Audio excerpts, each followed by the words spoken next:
Terima kasih atas waktu dan kesempatan yang diberikan kepada kami.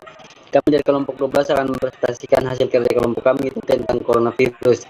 Pertama-tama izinkan kami memperkenalkan nama kami. Perkenalkan nama saya Evan Romo Munggul. Saya Elis Novaria Sambono. Saya Maria Erna Trisna Daiman.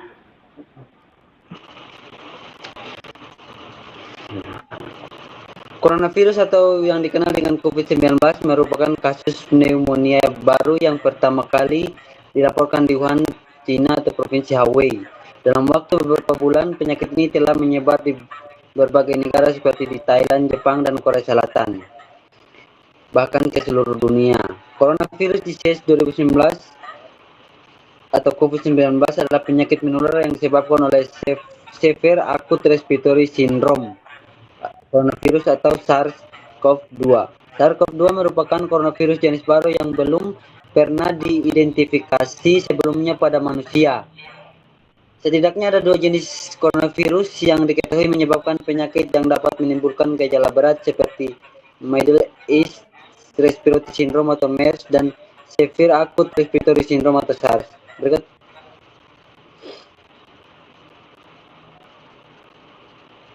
Ini ada tanda-tanda gejala umum infeksi COVID-19. Yang pertama, demam, batuk, sesak nafas. Pada kasus COVID-19 yang berat dapat menyebabkan pneumonia, sindrom pernapasan akut, gagal ginjal, dan bahkan kematian. Penularan COVID-19 dapat terjadi di mana saja, terutama tempat yang terdapat banyak orang berinteraksi sosial, seperti tempat kerja, tempat ibadah, pusat perbelanjaan, dan tempat wisata, juga lingkungan sekolah yang banyak terdapat anak-anak. Next. Yang berikut adalah penyebab virus corona infeksi. Virus corona atau COVID-19 disebabkan oleh coronavirus, yaitu kelompok virus yang menginfeksi sistem pernapasan. Pada sebagian besar kasus, coronavirus hanya menyebabkan infeksi pernapasan ringan sampai sedang, seperti flu. Akan tetapi, virus ini juga bisa menyebabkan infeksi pernapasan berat, seperti pneumonia, Middle East Respiratory Syndrome atau MERS, dan Severe Acute Respiratory Syndrome atau SARS. Berikut akan dilanjutkan oleh teman saya, Erna. Selanjutnya, seseorang dapat tertular COVID-19 melalui berbagai cara, yaitu yang pertama, tidak sengaja menghirup percikan ludah dan bersin atau batuk penderita COVID-19. Yang kedua, memegang mulut atau hidung tanpa mencuci tangan terlebih dahulu setelah menyentuh benda yang terkena cipratan air liur penderita COVID-19. Yang ketiga, kontak jarak dekat dengan penderita COVID-19, misalnya bersentuhan atau berjabat tangan. Virus corona dapat menginfeksi siapa saja, tetapi efeknya akan lebih berbahaya atau bahkan fatal bila terjadi pada orang lanjut usia, ibu hamil, orang yang sedang sakit, atau orang yang daya tahan tubuhnya lemah. Next.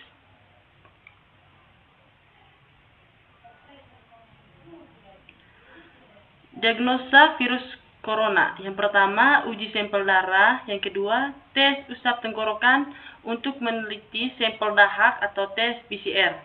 Yang ketiga, ronsen dada untuk mendeteksi infiltra atau cairan di paru-paru. Next.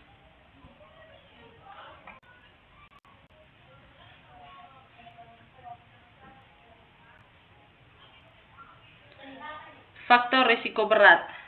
Yang pertama, usia lanjut kurang dari 60 tahun. Yang kedua, penyakit penyerta komorbid, diabetes, hipertensi, penyakit jantung, gangguan paru kronis, kanker, obesitas. Yang ketiga, imunitas lemah. Diagnosis. Tes PCR atau RT-PCR standar emas mendeteksi RNA virus. Tes antigen lebih cepat, sensitivitas lebih rendah. Tes antibodi melihat riwayat infeksi, bukan diagnosis akut. Pemeriksaan penunjangan, CT scan atau ronsen dada, ground glass opacity. Next.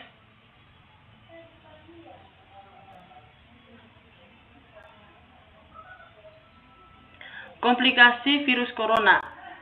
Pada kasus yang parah, infeksi virus corona bisa menyebabkan beberapa komplikasi serius seperti yang pertama pneumonia, yang kedua infeksi sekunder pada organ lain, yang ketiga gagal ginjal, yang keempat akut credit injury, yang kelima akut respiratory distress syndrome, yang keenam kematian. Selanjutnya akan dibacakan oleh teman saya. Di sini ada 10 pencegahan. Yang pertama, hindari berpergian ke tempat umum yang ramai. Yang kedua, gunakan masker saat beraktivitas di tempat umum atau keramaian. Yang ketiga, rutin mencuci tangan. Yang keempat, meningkatkan daya tahan tubuh dengan pola hidup sehat. Yang kelima, jangan menyentuh mata, mulut, hidung sebelum mencuci tangan. Yang keenam, hindari kontak dengan hewan. Yang ketujuh, masak daging sampai benar-benar matang sebelum dikonsumsi. Yang kedelapan, tutup mulut dan hidung dengan tisu saat batuk atau bersin. Yang kesembilan, hindari berdekatan dengan orang yang sedang sakit, demam, batuk, atau pilek. Yang terakhir, jaga kebersihan benda yang sering disentuh dan kebersihan lingkungan.